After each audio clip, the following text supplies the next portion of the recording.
Assalamualaikum warahmatullahi wabarakatuh. Dalam pertemuan kali ini kita akan mempelajari tentang tata cara bagaimana melakukan sholat sunnah, yaitu materi kelas 8 pendidikan agama Islam. Adapun standar kompetensi atau kompetensi dasar, standar kompetensi siswa mengenal bagaimana tata cara untuk melakukan sholat sunat. Sementara kompetensi dasarnya adalah siswa mampu menjelaskan ketentuan sholat sunnah rawatib.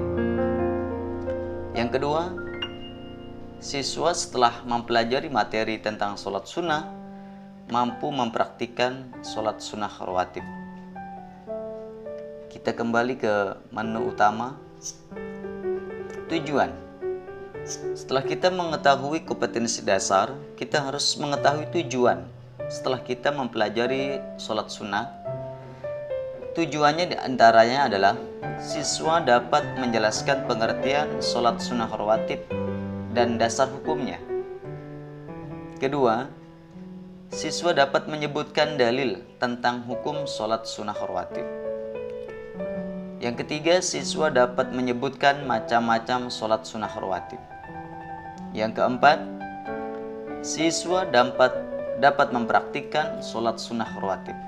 Yang kelima, siswa dapat menyebutkan fungsi sholat sunnah rawatib. Ini adalah tujuan setelah siswa mempelajari bab sholat sunnah. Kita ke materi.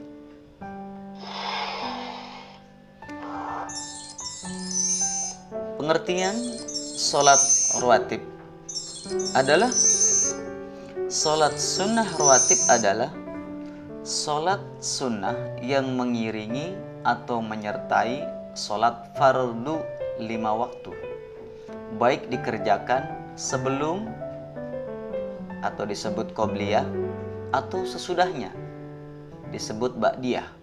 Sholat sunnah rawatib ada yang qobliyah sebelum sholat fardu dikerjakan, dan ada juga yang dikerjakan sesudahnya atau disebut ba'diyah.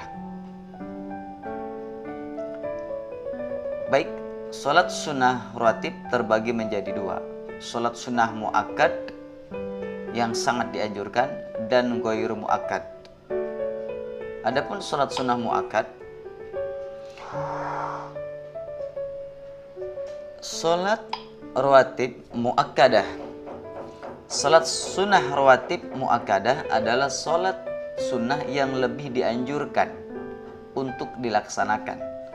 Terbagi 5. Di antaranya adalah 2 rakaat sebelum sholat subuh, 2 rakaat sebelum sholat zuhur, 2 rakaat setelah sholat duhur, 2 rakaat setelah sholat maghrib, dan 2 rakaat setelah sholat isya. Ini adalah sholat sunnah rawatib yang sangat dianjurkan. Adapun sholat sunnah rawatib ghairu muakkadah. Sholat sunnah rawatib ghairu muakkadah adalah sholat sunnah yang perintah penganjurannya tidak sekuat sholat rawatib muakkadah, namun jika dilaksanakan sangat besar hikmahnya. Begitupun juga sholat sunnah rawatib ghairu muakkadah terbagi menjadi 5. 4 rakaat sebelum zuhur, 4 rakaat sesudah zuhur, 4 rakaat sebelum asar, 2 rakaat sebelum maghrib, 2 rakaat sebelum isya. Ini adalah sholat sunnah rawatib ghairu muakkadah. Apa ghairu muakkadah? Sholat sunnah yang perintah penganjurannya tidak sekuat sholat rawatib muakkadah. Mana dalilnya?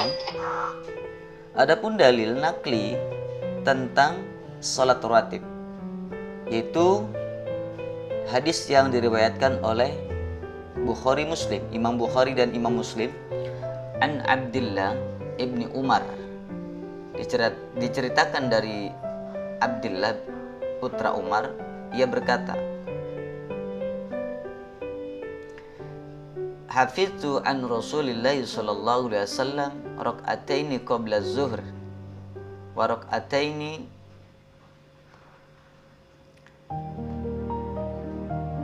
ba'da zuhr wa raka'ataini ba'da al-maghrib raka'ataini ba'da al-isya wa raka'ataini qabla al-ghada. Ini adalah dalil nakli mengenai tentang sholat sunnah rawatib.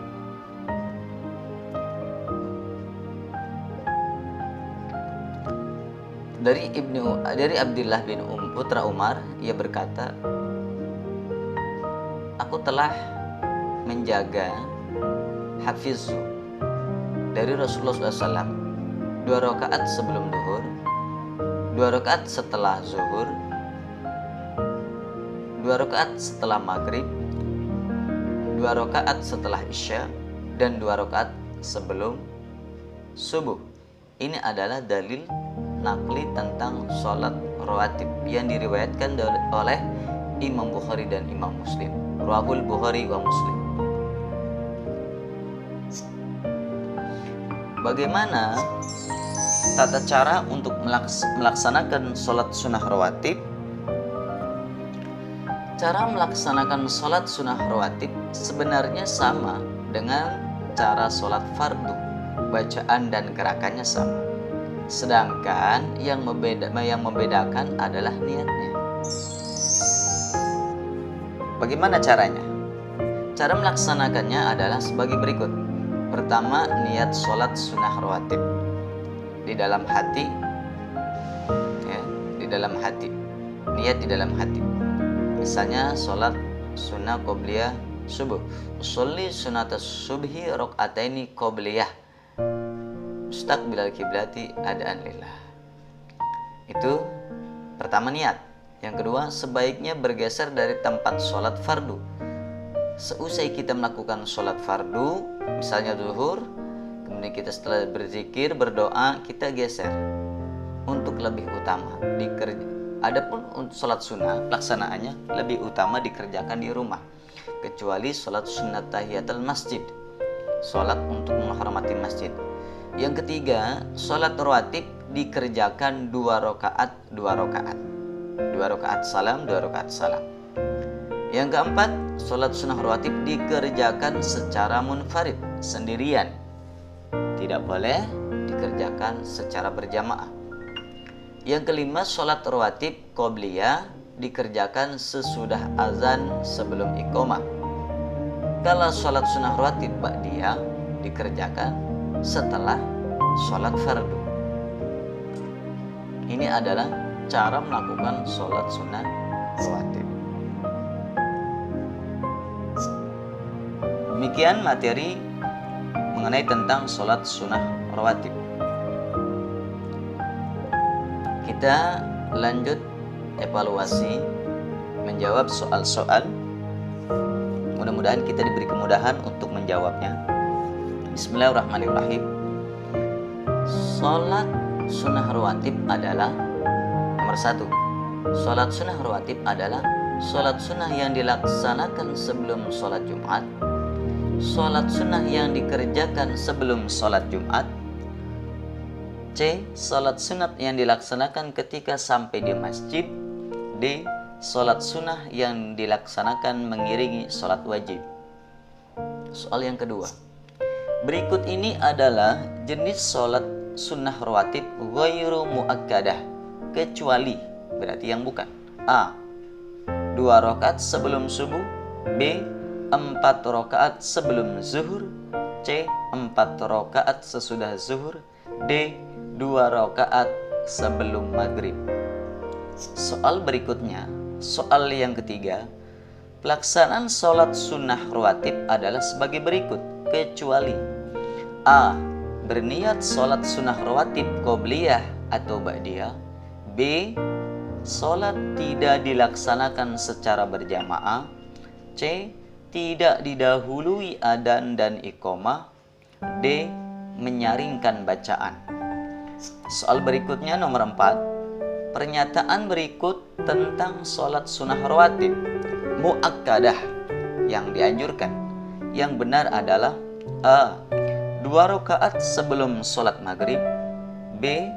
2 rakaat sebelum sholat isya, C. 2 rakaat sebelum sholat subuh, D. asar. Soal yang terakhir, sholat sunnah rawatib yang sifatnya dianjurkan untuk dilaksanakan disebut, saya ulangi, soal nomor 5, soal yang terakhir, sholat sunat rawatib yang sifatnya dianjurkan untuk dilaksanakan disebut A.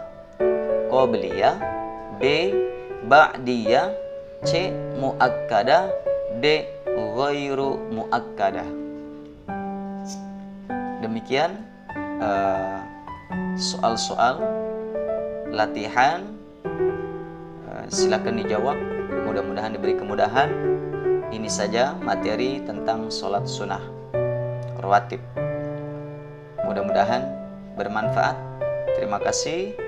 Assalamualaikum.